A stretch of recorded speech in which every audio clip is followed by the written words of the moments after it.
Chers frères et sœurs, c'est avec une grande joie que je vous retrouve dans ma chaîne YouTube pour la neuvième partie de cette série que j'ai commencée, qui a pour thème Notre identité précède notre avenir. Notre identité précède notre avenir parce que, chers frères et sœurs, on a vu aussi dans les différentes parties que nous avons déjà vu que l'identité est importante dans la vie d'un enfant de Dieu. Et qu'aujourd'hui, on voit très peu de serviteurs de Dieu qui prêchent sur l'identité. Aujourd'hui, les gens ne parlent que de guérison, des prières de guérison, des délivrances, la voyance, c'est-à-dire les prophètes. Mais personne, moi j'ai vu, vraiment, je ne vois pas des serviteurs qui parlent de l'identité. Regardez les messages aujourd'hui. Combien des hommes de Dieu prêchent sur l'identité? Combien des hommes de Dieu parlent de ce que je suis en train de parler, chers frères et sœurs? Alors que c'est la bénédiction des enfants de Dieu. Alors que la bénédiction des enfants de Dieu passe par l'identité. Parce que notre identité précède notre avenir. Notre avenir dans ce monde et même dans le futur. Quand je dis avenir dans ce monde, je veux parler des biens de ce monde, c'est-à-dire être à l'abri, avoir vraiment, voilà, les désirs, quoi, de son cœur. Donc, ces choses-là, notre Père nous les a données depuis quand nous étions dans le ventre de notre maman, de nos mamans. On a vu dans Ésaïe 46 que il nous a donné ces choses-là. Mais aujourd'hui, pourquoi ces choses-là, nous ne voyons pas? Beaucoup d'enfants de Dieu ne voient vraiment pas la matérialisation de ces choses dans leur vie. Pourquoi? Parce qu'il y a eu des compromis à cause de notre identité. Et on a vu que ce qui est écrit peut nous empêcher d'entrer vraiment en possession de nos bénédictions. Le malin sait que Dieu est trois fois saint. Donc, il attaque les personnes qui ont modifié leur date de naissance. Il attaque ces personnes. Quand je dis qu'il les attaque, non, il n'attaque pas votre corps. Votre corps est protégé, vous êtes protégé. Mais il attaque vos biens. C'est-à-dire que vous allez... Dieu ne va pas chasser le malin pour récupérer vos biens et vous les donner. Pourquoi? Parce que ce qui a été fait, hein, c'est comme une fraude. Hein, et les fraudes devant Dieu, la fraude devant Dieu est un péché, est une malédiction. C'est parce que si vous lisez vraiment l'Ancien Testament, Deutéronome, vous verrez que voilà, il y a beaucoup de lois et que quand vraiment déjà même Dieu a dit au peuple d'Israël de ne pas imiter ces nations-là parce qu'il y avait des nations que voilà qui contractaient des alliances, qui voilà faisaient les choses abominables. Dieu a dit à Israël de ne pas imiter ces nations-là. Donc aujourd'hui, ne sous-estimons pas le fait que nous avons changé le jour de notre naissance, les dates de notre naissance et que nous les avons mis dans notre date de naissance. C'est ça, chers frères et sœurs, au niveau de la prospérité, parce que Dieu ne va pas aller prendre les choses, parce que le malin est un accusateur, donc il dira à Dieu que et c'est ce qu'il fait, tu ne vas pas donner les richesses à ton enfant qui a modifié son acte de naissance. Bon, et on a aussi vu je crois, dans la partie, au niveau de la partie, je crois, 3 ou 4, que comment les parents de Jacob ont plongé Jacob dans une souffrance. Pourquoi? Parce que la maman Rebecca a voulu modifier la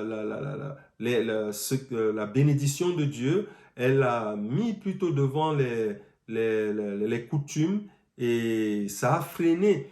Au lieu que Jacob reçoive la bénédiction, c'est plutôt son frère aîné qui a reçu la bénédiction.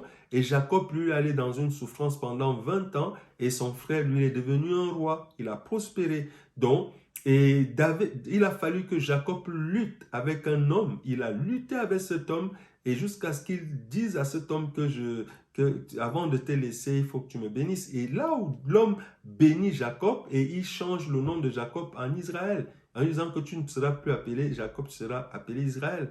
Donc, chers frères et sœurs, ça retarde la bénédiction, ça retarde les choses dans nos vies. Le fait qu'on a changé notre date de naissance, ça, on devient esclave du monde. Ça veut dire qu'on va travailler pour le monde. On ne va pas prospérer. Pourquoi? Parce que nous sommes privés de la bénédiction de Dieu. En changeant le jour de ta naissance, ton identité, tu changes, tu modifies l'action de Dieu dans ta vie. Donc, chers frères et sœurs, c'est la vérité. Et beaucoup des pasteurs ne donnent pas cette parole. Parce que eux-mêmes, il y en a beaucoup qui ont aussi changé. Parce que si un pasteur a changé, il ne va pas... Il ne dira pas ce que lui il a fait. Donc, il va chercher d'autres voies pour parler de la délivrance. Mais cette parole concerne même les serviteurs de Dieu, les servants de Dieu. Que l'on soit pasteur, apôtre, évêque, si on a modifié sa date de naissance, alors on ne va jamais connaître la prospérité. On va toujours être ça va être un éternel recommencement. Donc, chers frères et sœurs, les temps sont finis. L'heure est grave, l'enlèvement est imminent.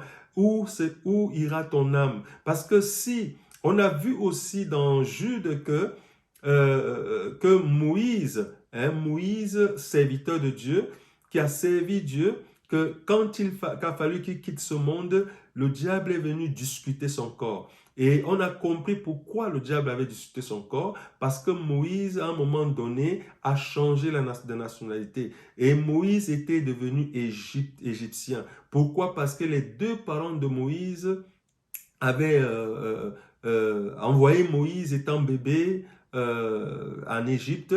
Et la fille du pharaon a changé la date de naissance de Moïse, a donné un nom à Moïse. Donc, ça fait que Moïse est resté 40 ans en Égypte. Quand il a su qu'il était hébreu, il a quitté l'Égypte, il est allé dans le désert. Il est resté 40 ans dans le désert. Et même en restant 40 ans dans le désert, Dieu, le fait qu'il ait resté 40 ans, Dieu a fait un travail sur lui, pour qu'il redevienne hébreu. Ça a pris 40 années. Mais ça n'a pas empêché le diable de discuter son corps. Pourquoi il discute son corps? Chers frères et sœurs, c'est la révélation. Pourquoi il discute le corps de Moïse? Il discute le corps de Moïse parce que Moïse avait eu l'identité égyptienne. Et puisque l'Égypte lui appartenait, le royaume égyptien était sous son autorité. Donc c'est pour cela que, donc, à partir du moment où on change de nationalité, d'identité ou des jours, on ouvre vraiment les portes à l'ennemi et pour la souffrance, chers frères et sœurs. Donc il y a beaucoup d'enfants de Dieu, comme je l'ai dit, je ne m'adresse pas aux païens. Je ne m'adresse pas aux gens qui ne connaissent pas Dieu, mais je m'adresse aux familles qui ont la crainte de Dieu. Je m'adresse aux familles qui suivent Dieu. Vous faites tout bien, juste. Vous jeûnez, vous priez, vous suivez Dieu. Mais vous ne voyez pas la réussite. Vous ne voyez pas la prospérité. Pourquoi, chers frères, chères familles? C'est parce qu'il y a ça. Essayons de voir. Est-ce que vous qui êtes grands aujourd'hui, est-ce que les parents ont changé vos dates de naissance, le jour de naissance? Est-ce que vous-même, vous l'avez fait? Je crois que c'est même la source de vos problèmes. Parce que voilà la chose qui vous empêche d'être aujourd'hui des Joseph en Égypte, d'être des Esther. Voilà la chose qui empêche. Pourquoi? Parce que, comme je l'ai dit, quand on modifie, c'est ce que le Saint-Esprit m'a montré, quand on modifie sa date de naissance, on freine vraiment sa bénédiction physique. Et on a aussi compris que pour prospérer, on n'a pas besoin de prier, on n'a pas besoin de jeûner, mais on doit obéir à la parole de Dieu. On a pour référence Deutéronome 28. Dans Deutéronome 28, on a tout. Quand il dit, si tu obéis à la voix de l'Éternel, ton Dieu, l'Éternel fera quoi? Il te donnera les grandes choses. Donc, chers frères et sœurs, pourquoi Deutéronome 28? Parce que c'est important. Beaucoup d'enfants de Dieu ne savent pas que notre Père nous a tout donné. Hein? Mais ce que beaucoup se disent, et ce sont surtout ce sont les faux serviteurs de Dieu qui donnent je vais dire cette fausse, ce faux message aux gens en leur disant que Dieu donne dans la prière, dans le jeûne. Bon, je vais juste lire, je ne vais pas tout lire Deutéronome 28, mais je vais juste lire jusqu'au verset pour comprendre que tout s'obtient dans l'obéissance. Deutéronome 28, le verset 1 nous dit quoi? Si tu obéis à la voix de l'Éternel ton Dieu, en observant, en mettant en pratique tous ces commandements que je te prescris aujourd'hui, l'Éternel ton Dieu te donnera la supériorité sur toutes les nations de la terre. Voici toutes les bénédictions qui viendront sur toi, qui t'accompagneront lorsque tu obéiras à la voix de l'Éternel ton Dieu. Et tu seras béni dans ta ville. Tu seras béni dans tes campagnes. Les fruits de tes entrailles seront bénis. Et ton sol, le fruit de tes troupeaux et la reproduction de tes bovins, les portées de tes brebis seront bénis. Les corbeilles de ta huche seront bénies. Tu seras béni à ton arrivée, tu seras béni à ton départ. L'Éternel mettra en déroute devant toi. Donc, même en obéissant, comme on dit, on passe le temps à lier l'ennemi tous les jours. Donc, alors qu'en obéissant même à la voix de l'Éternel, suivons très bien. L'Éternel mettra en déroute devant toi tes ennemis qui viendront contre toi mais qui sortiront contre toi par un seul chemin et qui s'enfuiront devant toi par 7 chemins. Donc c'est ça. L'Éternel ordonnera, suivons très bien, l'Éternel ordonnera à la bénédiction d'être avec toi. Donc c'est lui qui ordonne, ce n'est pas par le jeûne et la prière. L'Éternel ordonnera à la bénédiction d'être avec toi dans tes greniers, dans toutes tes entreprises. Et il te bénira dans le pays que l'Éternel, ton Dieu, t'a donné. Donc, si vous continuez à lire, là, c'est long. Hein? C'est long, vous verrez que Deutéronome, vraiment, c'est le livre qui nous révèle le chemin de la bénédiction. Le chemin de la bénédiction, c'est on vient de dire ici quoi? Et c'est mis bénédiction, hein? Mais ça commence par si tu obéis à la voix de l'Éternel. Si tu mets en pratique ces commandements, chers frères et sœurs, ce ne sont pas les choses qu'on fait aujourd'hui, on prie pour les gens, on vous amène à jeûner la souffrance pour... Je ne dis pas que le jeûne n'a pas sa place, mais on ne peut pas mettre le jeûne en disant aux gens que vous jeûnez et vous allez, les portes vont s'ouvrir. Le jeûne n'ouvre pas les portes. Le jeûne, c'est pour voilà, c'est un rapproche vers Dieu. On veut se rapprocher vers le Père. On veut être vraiment sanctifié. Oui, mais prospérer, c'est l'obéissance à la voix de l'Éternel. Hein? Et on ne peut pas dire aux gens que de faire les nuits de prière sur nuits de prière en leur disant que les portes vont s'ouvrir. Non. Donc, pour que les portes s'ouvrent dans nos vies, pour que nous prospérons, nous devons mettre la parole de Dieu, notre Père, en pratique. Si nous ne la mettons pas en pratique, il n'y aura rien. C'est pour cela qu'aujourd'hui, beaucoup des enfants de Dieu, je mets l'accent sur le continent africain, ne prospèrent pas. Pourquoi? Parce que il y a eu des gens qui ont changé leur date de naissance et c'est ça aujourd'hui qui les freine. Donc, moi, j'ai été poussé par le Saint-Esprit pour donner ce message Parce que, chers frères et sœurs, je n'ai jamais modifié mon identité. Je n'ai jamais modifié ma date de naissance. Je n'ai jamais fait cela. Et je peux être vraiment confiant, je peux avoir cette assurance en vous donnant cette parole parce que moi, je ne l'ai jamais fait. Et c'est ce que le Saint-Esprit m'a dit. Je t'ai choisi pour donner cette parole parce que tu n'as rien changé dans ta vie. Tu n'as pas touché ton identité. Donc, c'est important, chers frères et sœurs. Et vraiment pour clôturer la neuvième partie, je vais nous parler de l'accusateur. Parce que lui, il nous accuse. Peut-être tu ne le savais pas. Lui, il accuse les enfants de Dieu. Quand tu as modifié ton acte de naissance, c'est lui qui t'accuse. Et quand il t'accuse, notre Père est 3 fois saint. Donc, il ne peut pas aller à l'encontre de sa parole. Donc, Apocalypse 12, si nous sommes dans Apocalypse 12, nous lisons à compter du verset 7. Le verset 7 nous dit quoi? Il eut guerre dans le ciel. Michel et ses archanges combattirent, et le dragon combattit avec ses anges. Mais il ne fut pas les plus forts, et il ne se trouva plus de place pour eux dans le ciel. Il fut précipité le grand dragon, le serpent ancien, appelé le diable Satan, celui qui séduit toute la terre. Il fut précipité sur la terre, et ses anges furent précipités avec lui. Alors j'ai entendu, ça c'est ce qui nous concerne, hein?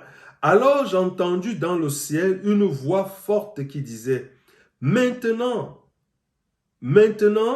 est arrivé le salut, ainsi que la puissance et le règne de notre Dieu, et l'autorité de son Christ, car il a été précipité l'accusateur de nos frères. Est-ce que nous comprenons cela? Car il a été précipité l'accusateur de nos frères, celui qui les accusait devant notre Dieu jour et nuit.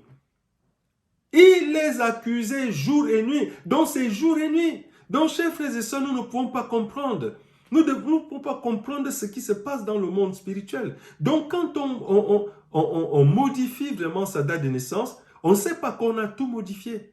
Quand on change le jour, on va, c'est-à-dire, on sait bien qu'on est né peut-être le 5 et on va mettre le 10 et on enlève peut-être, si on a, je prends l'exemple, on a peut-être, on a en vrai, on a 30 ans, on va peut-être mettre 25 ans, ben ça c'est grave devant Dieu. Ce que nous ne savons pas, c'est grave. Parce que sinon, Dieu devait modifier l'âge d'Abraham en disant que comme je t'ai appelé, tu es déjà, j'enlève 20 ans, je te laisse à 70 ans. Non, Dieu à 100 ans, à presque 100 ans, il a béni Abraham. Et Abraham a été heureux. Donc, nous ne devons rien toucher, chers frères et sœurs. Donc, je vais m'arrêter là pour la neuvième partie. Et s'il plaît à Dieu, je mettrai bientôt... nous entrerons bientôt dans la 10e partie qui est la dernière partie. Et vraiment, j'espère que nous avons été enrichis déjà et que durant tous ces parties, deuxième, troisième, quatrième partie, cinquième, sixième, septième, neuvième, vous avez été enrichis. Et comme je nous dis encore, si tu es touché par cette parole, entre en contact avec moi. Le Saint-Esprit m'a montré ce qu'il faut faire. Ça n'a rien à voir avec le jeûne, ça n'a rien à voir avec la prière. C'est juste mettre la parole de Dieu en pratique. Que Dieu vous bénisse et je vous dis à bientôt. Shalom.